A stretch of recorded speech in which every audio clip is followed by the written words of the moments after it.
Good morning. Good morning. आवाज आ रही है क्या? Yes sir. ठीक है। Yes sir.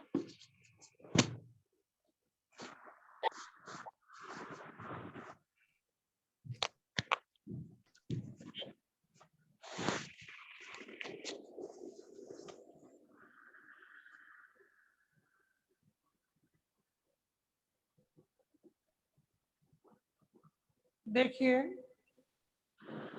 कल हमने भूगोल की कुछ परिभाषाएं देखी। भूगोल विषय के बारे में हमें जानने की कोशिश की। हमने कुछ प्रश्न देखे, भूगोल क्या है, भूगोल क्यों पढ़े। इसके अलावा हमने इन प्रश्नों को देखने के लिए, प्रश्नों का उत्तर जानने के लिए भूगोल की परिभाषाएं देखी। हमने जाना, एक बार समझना इस चीज को, हमने जाना कि भूगोल क्षेत्रीय भिन्नताओं का अध्ययन है। और ये क्षेत्रीय भिन्नताएं जो है, यानी एक स्थान और दूसरा स्थान किस प्रकार से भिन्न है, इन क्षेत्रीय भिन्नताओं को हमने दो प्रतिरूपों के रूप में पढ़ा। एक तो भौतिक पर्यावरण और एक मानवीय पर्यावरण। एक तो भौतिक पर्यावरण और मानवीय पर्यावरण। भूगोल के कितने भी विचारक हुए, उन्होंने सबने अपने अपने मतों में इन दो चीजों को समाहित किया और दो चीजों को समाहित करके पूरे विश्व में जो भी क्षेत्र है उनके अध्ययन को भौगोलिक अध्ययन के रूप में क्या है, प्रदर्शित किया। इतनी बात आपको समझ में आ गई थी। हमने परिभाषाएं देखी थी। हमने इमानुएल कांट ने बोला भूगोल विज्ञान है जिसमें उस क्षेत्र का अध्ययन किया जाता है जो पृथ्वी का, जो मानव का निवास या घर है। क्षेत्रीय भिन्नताओं की बात की है, विज्ञान की बात की है और मानव के निवास की बात की है। आज इस क्लास में हम एक दो प्रश्न है, जैसे भूगोल की प्रकृति क्या है। प्रकृति का मतलब है नेचर, स्वभाव। देखो, हम जानते हैं कि किसी भी व्यक्ति की अगर हम प्रकृति जाने तो उसकी प्रकृति को जानने से पहले उस व्यक्ति से जुड़े हुए जो प्रश्न है वो हम पूछेंगे। जैसे आप किसी व्यक्ति के बारे में किसी को पूछ रहे हो कि वो व्यक्ति कैसा है, तो आप उसके जुड़े हुए प्रश्न पूछोगे, वह व्यक्ति कौन है, कहाँ से आया है, कैसा है, क्या करता है। तो बहुत सारे प्रश्न जान करके आप उसके स्वभाव का पता लगा पाते हैं। उसी प्रकार किसी भी सब्जेक्ट की, किसी भी विषय की अगर हम प्रकृति जाने तो उस विषय से जुड़े हुए जो बिंदु है उन बिंदुओं को क्या करेंगे, हम लिखेंगे। उन बिंदुओं का क्या करेंगे, अध्ययन करेंगे। तब क्या करेंगे, उस भूगोल की या उस विषय की प्रकृति को हम जान पाएंगे। उस विषय से जुड़े हुए क्या, कब, क्यों, कैसे आदि प्रश्नों की जानकारी हम प्राप्त करेंगे। तब हम मानेंगे कि ये विषय जिसके बारे में हम पढ़ रहे हैं वो विषय किस प्रकार का है, वो किन चीजों का अध्ययन करता है। तब हम उस विषय की प्रकृति को जान पाएंगे। जैसे हम भूगोल विषय की ही बात करें, सामान्य बात करें दूसरे विषयों की, जैसे इतिहास है, तो इतिहास में ऐतिहासिक घटनाओं को जाना जाता है। किसको, ऐतिहासिक घटनाओं को।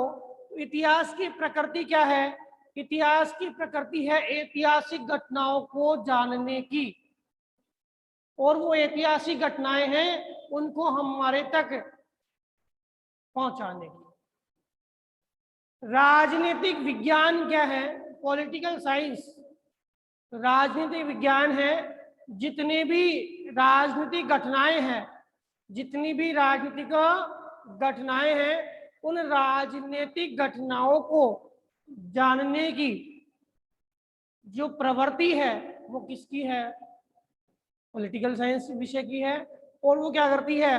राजनीतिक घटनाओं को जानकर, यानी कौन सा क्षेत्र है, उसका एरिया कितना है, उसमें कितनी सीटें हैं, कौन सी राजनीतिक पार्टी वहां प्रभावित है, क्या प्रॉब्लम है, किस प्रकार की प्रशासनिक व्यवस्था है, सारी चीजें वो क्या करती है? कलेक्ट करती है और उसका अध्ययन कहाँ तक पहुंचाती है? मानव तक पहुंचाती है।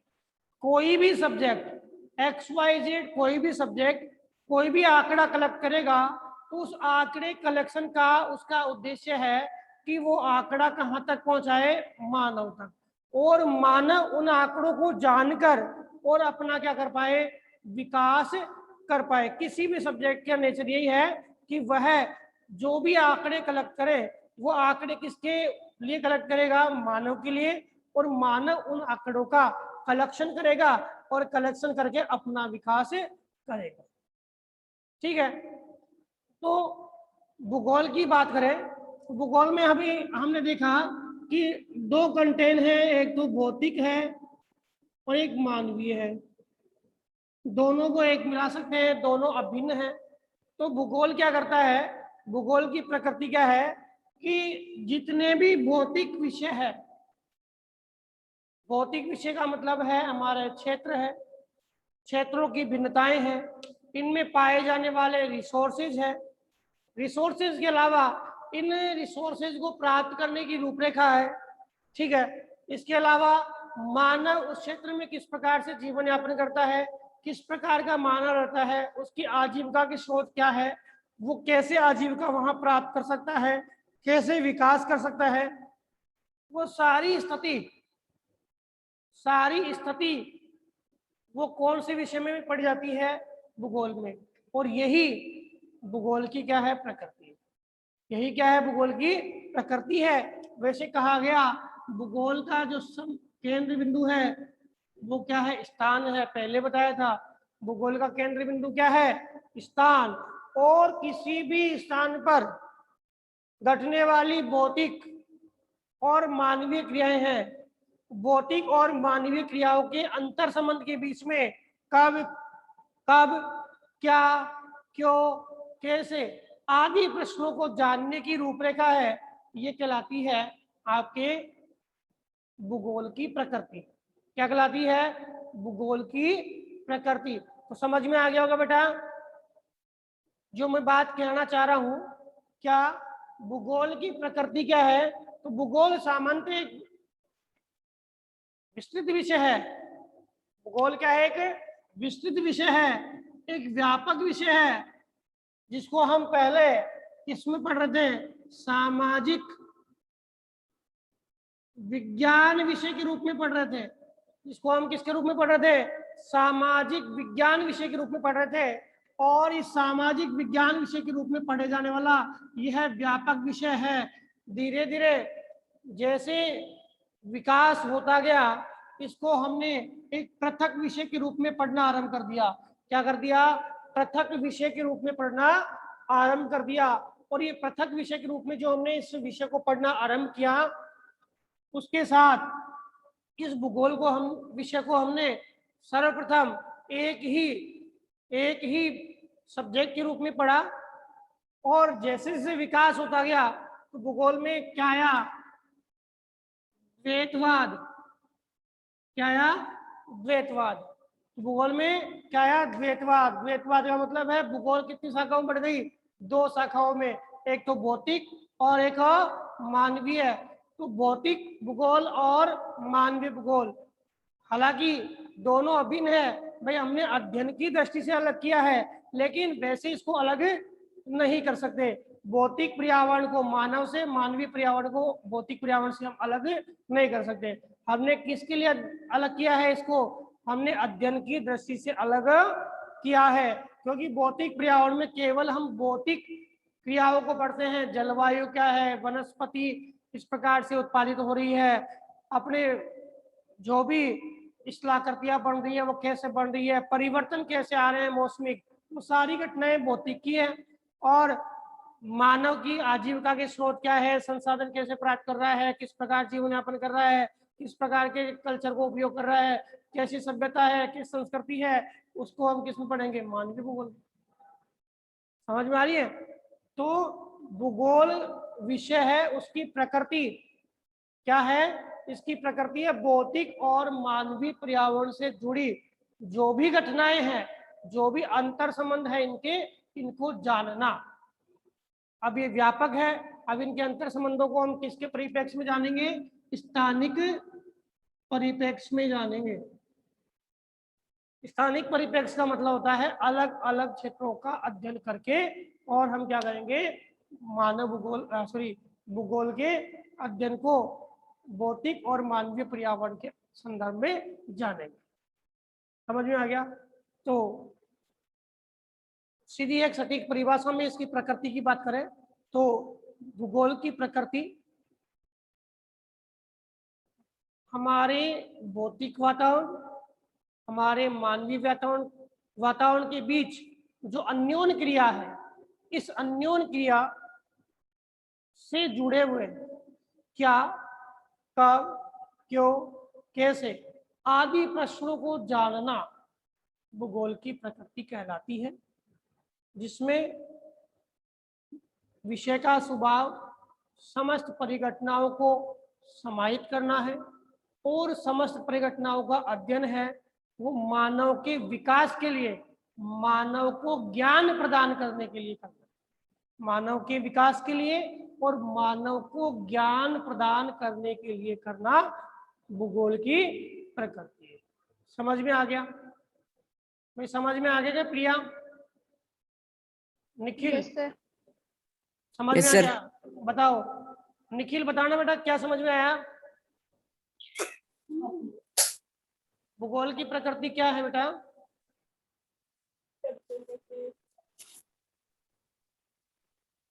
निखिल? Yes sir. हाँ बेटा, क्या है भूगोल की प्रकृति, क्या समझ में आया? मैं कहना चाह रहा हूं जैसे कि आप हो और आपका स्वभाव है स्टडी करना, अच्छी अच्छी जो चीजें हैं वो खाना, घूमना, खेलना। अब कोई पूछे कि घर में किसी से पूछे कि आपके निखिल का स्वभाव कैसा है, तो बताएंगे कि वो खेलना पसंद करता है, ठीक है, गुस्सा आता तो उसका स्वभाव गुस्सालू है, ठीक है, और गुस्सा नहीं आता तो बोलेंगे कि उसका स्वभाव है बहुत ही शांत है, अच्छा बच्चा है, शैतानी वगैरह कुछ नहीं करता है। तो ये आपका क्या है बेटा? नेचर है ना, ये क्या है आपका? Yes sir. नेचर। नेचर। आपका नेचर है वो किससे बना? आपका नेचर किससे बना कि जिस परिवार में आप रह रहे हो, उस परिवार में जो आपको एक्टिविटीज देखने को मिल रही है, उसके अकॉर्डिंग आपका स्वभाव क्या होता है, बन जाता है, ठीक है। और आप वह स्वभाव किस लिए बनाते हो? अपने विकास के लिए, अपने विकास के लिए, ठीक है। और वह स्वभाव आपके परिवार को क्या करता है, लाभान्वित भी करता है, और कई बच्चों का स्वभाव है परिवार को नुकसान भी पहुंचाता है कि नहीं है? उसी Yes, sir. प्रकार ये हमारा विषय है, सब्जेक्ट की बात कर रहा हूँ। इस विषय की स्वभाव की बात करें तो कोई भी सब्जेक्ट है वो अपने, जिसमें हमने पढ़ा कि भूगोल क्या है, तो भूगोल पृथ्वी का वर्णन करना है, तो उस सब्जेक्ट का स्वभाव क्या होगा, जिसका वर्णन करना है उन सभी तथ्यों को जानना और जानकारी बटोरना और जानकारी जुटाना। अब जैसे आपका स्वभाव स्टडी है, आप स्टडी में लगाते हो तो आप क्या करोगे, कई किताबें पढ़ोगे, कई रोचक किताबें पढ़ोगे। जैसे आप भूगोल विषय में इंटरेस्ट दिखा रहे हो तो भूगोल से जुड़ी हुई कई जानकारियां कलेक्ट करना आपका क्या हो जाएगा, स्वभाव हो जाएगा, ठीक है। उसी प्रकार सब्जेक्ट है, उसका स्वभाव है जितनी भी घटनाएं उस सब्जेक्ट से रिलेटेड इस पूरे पृथ्वी तल में घटती है, उन सभी घटनाओं को क्या करना, इकट्ठा करना। और इकट्ठा किसके लिए करेंगे? मानव के लिए, लोगों के ज्ञान को वर्धन करने के लिए, लोगों के ज्ञान को बढ़ाने के लिए। यही स्वभाव है किसका? भूगोल। ज्योति समझ में आया क्या बेटा? Yes sir. आया क्या आप समझ में? अब हाँ। अब नेक्स्ट जो बिंदु आता है आपका मानव भूगोल का उद्देश्य।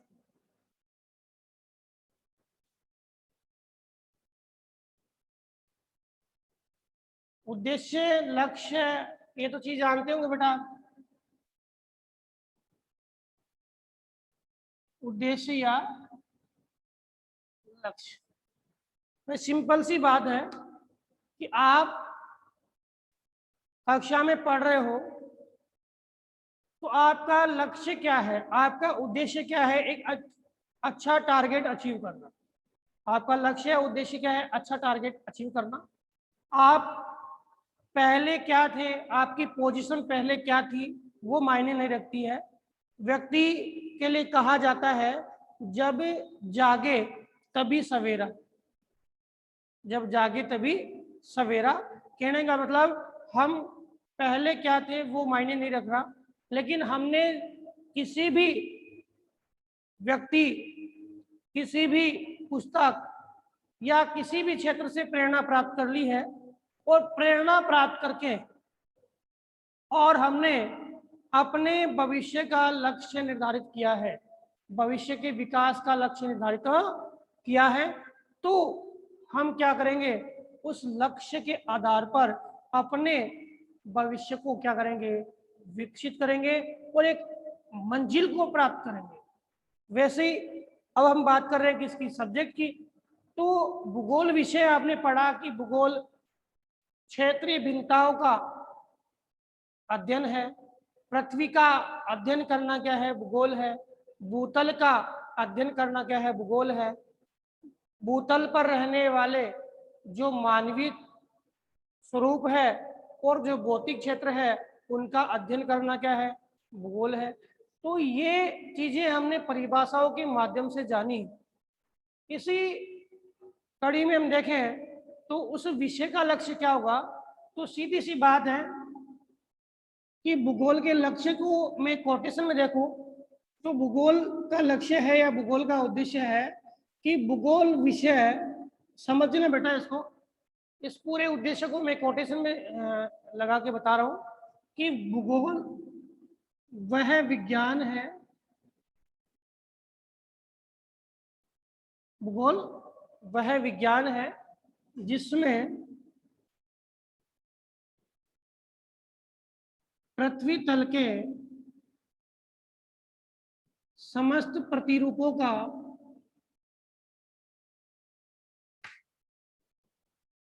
अध्ययन समाहित किया जाता है। ये तो हमने परिभाषा पढ़ी है। यह अध्ययन जो समाहित किया ना, यह अध्ययन मानव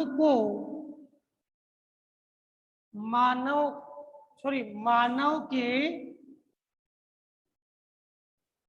ज्ञान वर्धन के लिए, मानव के ज्ञान वर्धन के लिए है। जो भी हमने देखा, जो भी विद्वानों ने भूगोल के अध्ययन को कलेक्ट किया, लोगों तक पहुंचाया, इसका उद्देश्य क्या है? मानव के ज्ञान वर्धन का। अब मानव का ज्ञान वर्धन क्यों कर रहे हैं? क्यों कर रहे हैं? क्योंकि मानव क्या करेगा? मानव इस अध्ययन को या इस ज्ञान को प्राप्त करके, मानव इस ज्ञान को प्राप्त करके अपने संसाधनों की जानकारी प्राप्त करेगा, अपने संसाधनों की जानकारी प्राप्त करेगा और अपना विकास करेगा।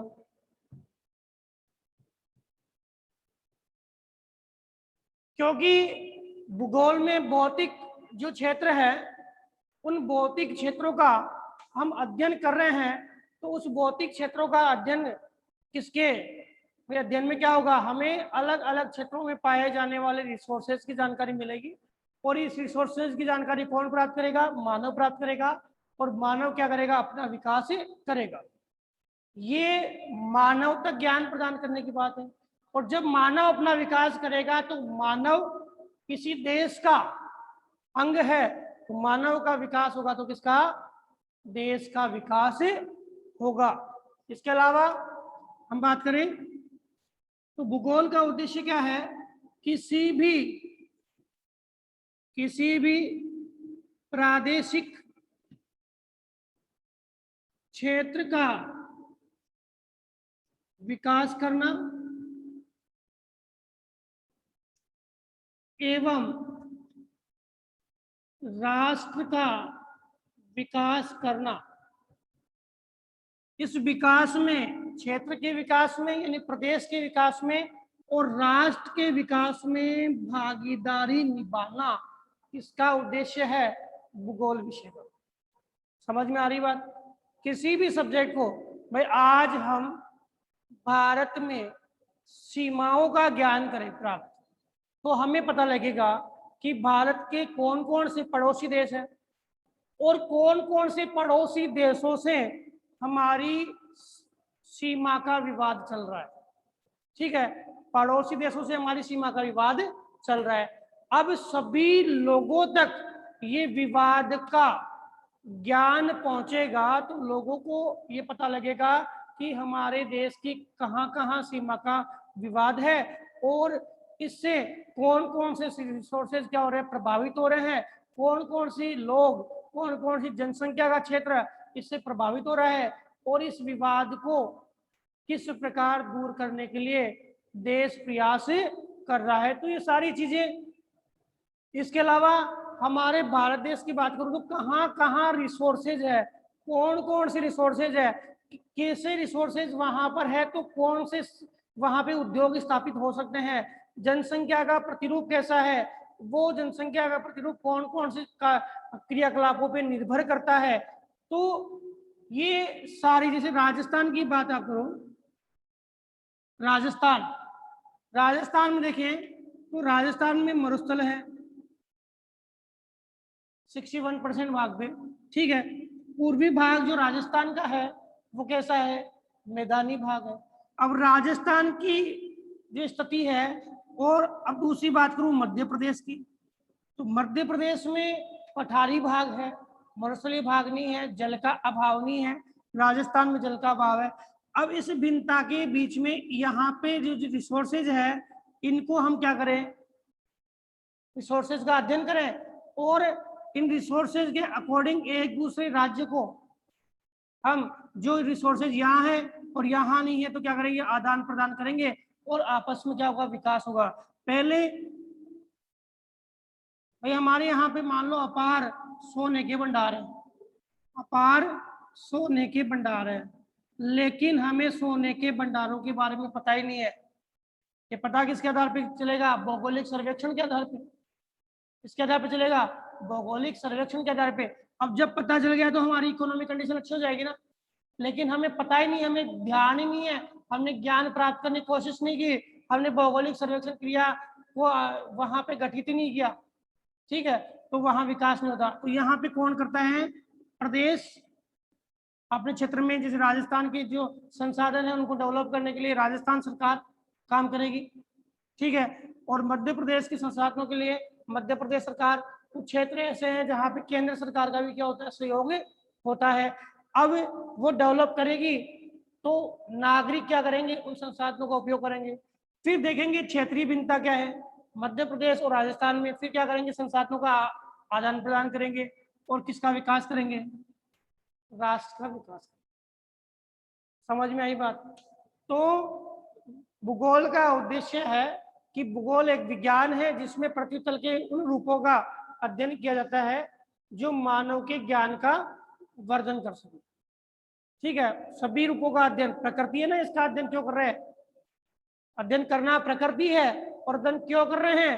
क्योंकि इसका ज्ञानवर्धन करना है, मानव का ज्ञानवर्धन करना है। और मानव का ज्ञानवर्धन क्यों करना है? कि मानव अपने संसाधनों की प्राप्ति, जानकारी प्राप्त कर सके, उनको प्राप्त करके अपना विकास कर सके। और क्या उद्देश्य है? किसी भी प्रादेशिक क्षेत्र का विकास करना और राष्ट्र का विकास करना। किसका उद्देश्य है? आपके भूगोल का उद्देश्य है। बताओ, समझ में आएगी बात? क्लियर है क्या? Yes Yes, sir. हाँ सर। आई बात में हो? क्योंकि आप किसी भी सब्जेक्ट का उद्देश्य, किसी भी XYZ सब्जेक्ट का उद्देश्य है, तो आप जानोगे तो उस सब्जेक्ट का उद्देश्य जानने के लिए आपको देखना पड़ेगा कि वो सब्जेक्ट हमें क्या बता रहा है, वो सब्जेक्ट हमें क्या बताना चाह रहा है, उस सब्जेक्ट के ज्ञान के पीछे क्या लक्ष्य छुपा हुआ है। जैसे एक एग्जाम्पल और देता हूं मैं, देखो एग्जाम्पल समझ में आ रहा है? बढ़िया बात है। देखो, जैसे हमने भारत के भौतिक विभाग पढ़े, क्या पढ़े? भारत के भौतिक विभाग पढ़े, और हमने पढ़ा कि भारत के मुख्य रूप से देखें तो 6 भौतिक विभाग है। सबसे पहले उत्तरी विभाग, कौन सा विभाग? उत्तरी विभाग। कौन सा? पर्वतीय क्षेत्र, हिमालय पर्वत। मैदानी भाग, मरुस्थलीय प्रदेश, आपका दक्षिण का पठार। पूर्वी तट, पश्चिमी तट, तटीय भाग हो गया। और द्वीपीय क्षेत्र, द्वीपीय क्षेत्र। इस प्रकार आपने पढ़ा कि कौन कौन से रीजन हैं। अब रीजन में आपने पढ़ा कि पर्वतीय क्षेत्र में क्या संपदाएं हैं, पर्वतीय क्षेत्र में कैसे लोग रह रहे हैं, कितनी जनसंख्या का स्वरूप है, हमने जाना। तो हम जानेंगे कि पर्वतीय भागों में विकास के ये आयाम है, अध्ययन करने के बाद जाना। मैदानी भागों में सर्वाधिक जनसंख्या है, क्योंकि वहाँ उपजाऊ भूमि है, फसल अच्छी हो रही है, ठीक है, और प्लेन होने के कारण वहाँ पे उद्योगों का विकास है। तो हमने जाना कि वहाँ जनसंख्या क्यों है और कैसे आयाम, कैसे विकास वहाँ पे हो सकता है। पठारी भागों में हमने जाना कि यहाँ पे खनिज पदार्थों की स्थिति अच्छी है, जनसंख्या हालांकि कम है, उपजाऊ भूमि है, लेकिन वो कठोर और पथरीली भूमि है, ठीक है, ये हमने जाना। मरुस्थल में विकास नहीं है, ये हमने जाना। इस प्रकार हमने समस्त क्षेत्रों का अध्ययन करके ये निश्चित किया कि हम किस प्रदेश में जाकर के अपना विकास कर सकते हैं। आपको कौन सा प्रदेश चुनना चाहिए, ठीक है। ऐसे ही एक विद्वान है, रिचर्ड हॉटसन, अमेरिकी विद्वान है। उन्होंने भूगोल के उद्देश्य को बताया कि भूगोल जो है, भूगोल पृथ्वी के विविधतापूर्ण लक्षणों का शुद्ध, व्यवस्थित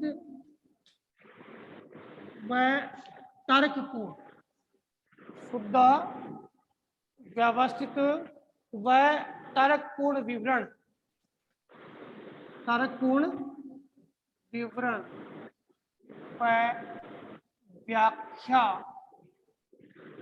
प्रस्तुत करता है।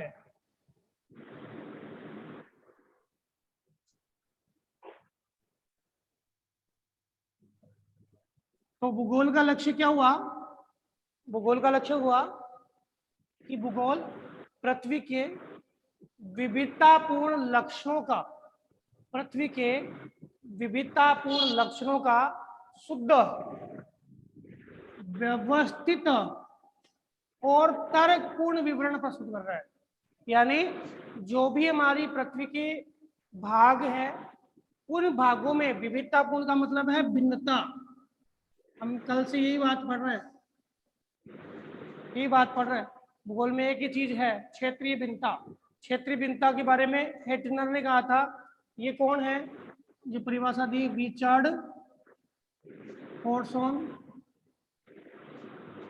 रिचर्ड हॉटसन कहाँ के हैं? अमेरिका के हैं। इन्होंने परिभाषा दी कि भूगोल पृथ्वी के विविधतापूर्ण लक्षण। विविधतापूर्ण लक्षण कौन से? भाई आप जानते हो पृथ्वी के विविधतापूर्ण लक्षण कौन से हुए? अलग अलग प्रदेशों में भौतिक प्रदेश अलग है, मानवीय प्रदेश अलग है, जलवायु रूपरेखा अलग है, वहाँ संसाधन अलग है, वहाँ के उद्योग अलग है, ठीक है, वहाँ पे जो मानव का विकास, सांस्कृतिक क्रिया सब अलग है। तो ये कौन से लक्षण हुए? विविधतापूर्ण। इन विविधतापूर्ण लक्षणों का कैसा ज्ञान प्रदान कर रही है? शुद्ध ज्ञान। कैसा ज्ञान? शुद्ध ज्ञान प्रदान कर रही है और व्यवस्थित ज्ञान प्रदान कर रही है। शुद्ध ज्ञान और व्यवस्थित ज्ञान और तर्कपूर्ण ज्ञान। शुद्ध ज्ञान, व्यवस्थित ज्ञान और तर्कपूर्ण ज्ञान प्रदान कर रही है। ये क्या है बेटा? भूगोल। ये भूगोल का लक्ष्य है, उद्देश्य है। तो बताओ, अगर आपको कोई पूछ ले भाई किसी भी सब्जेक्ट को आप पढ़ने जा रहे हो, उस सब्जेक्ट को पढ़ने से पूर्व आपको उस सब्जेक्ट के जो रूपरेखा है उनको जानना जरूरी है। भाई सब्जेक्ट में क्या पढ़ेंगे? भूगोल में हम क्या पढ़ेंगे?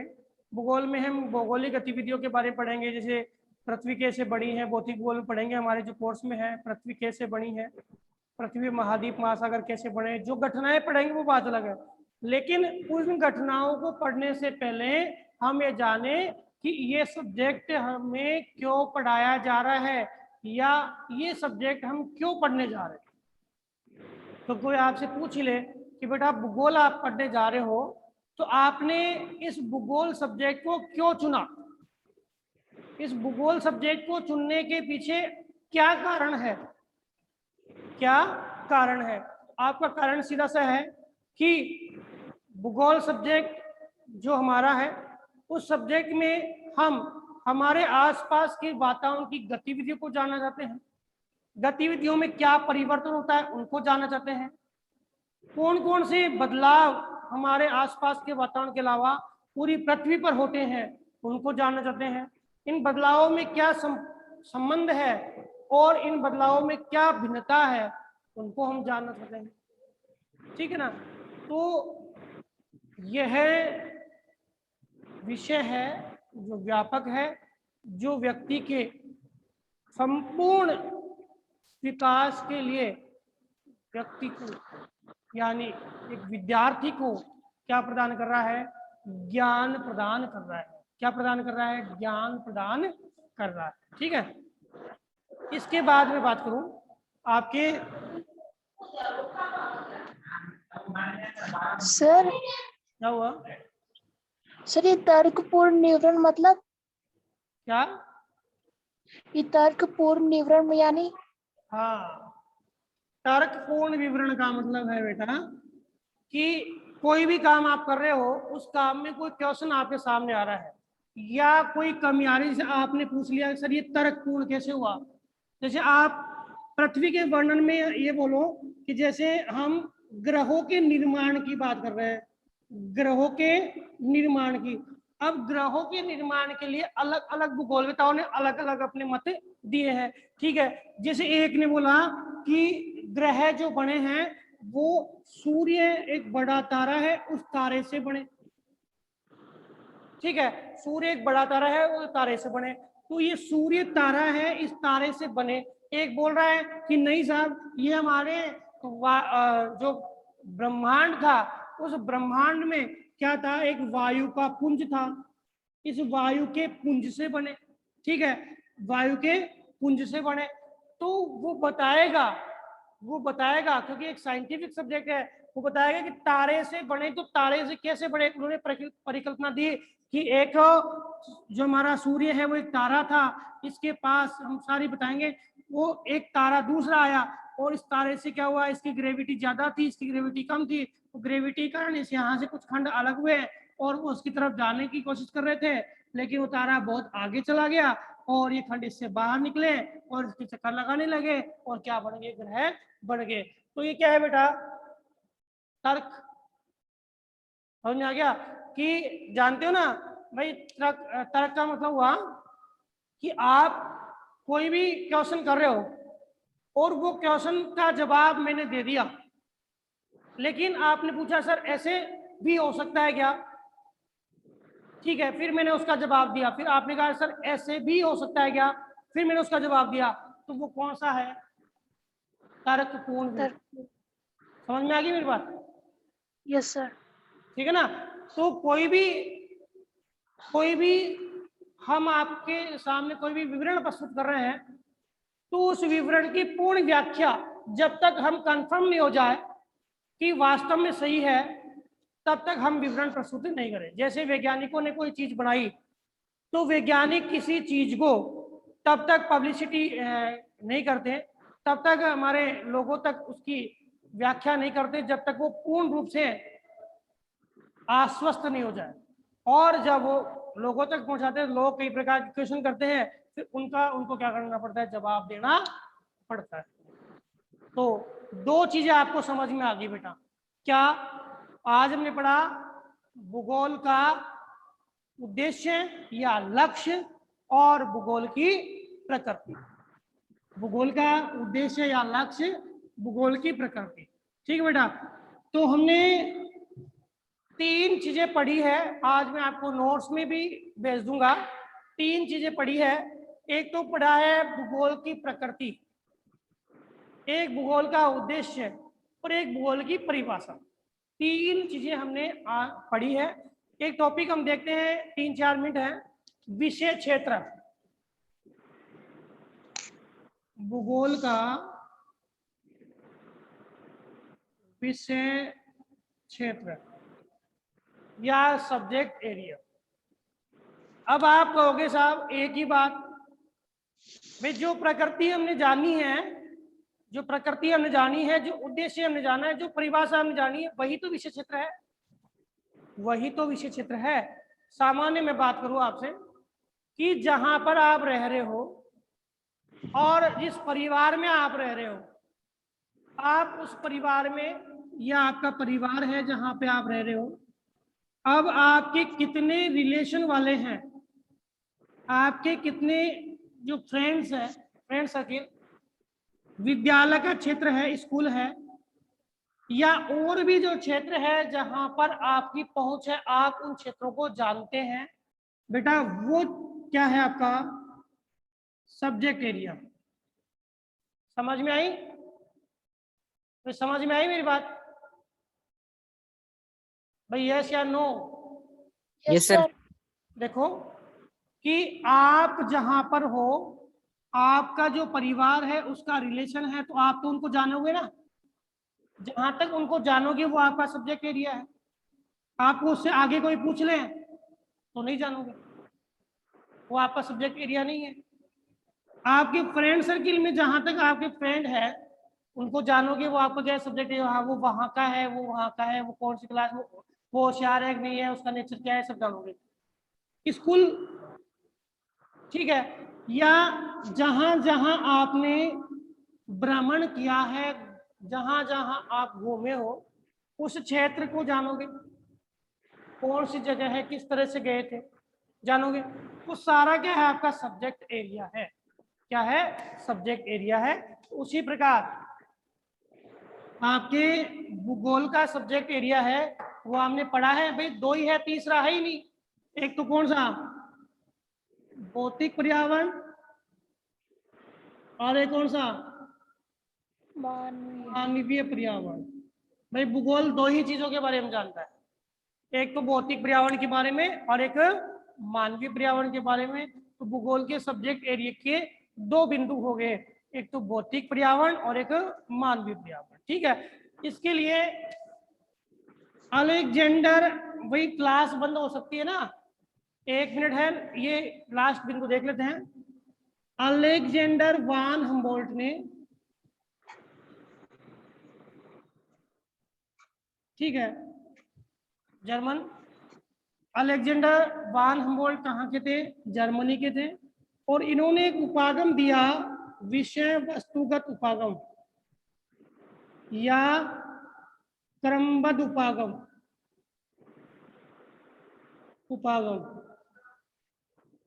इसमें विषय को हमने 2 भागों में बांटा, एक तो भौतिक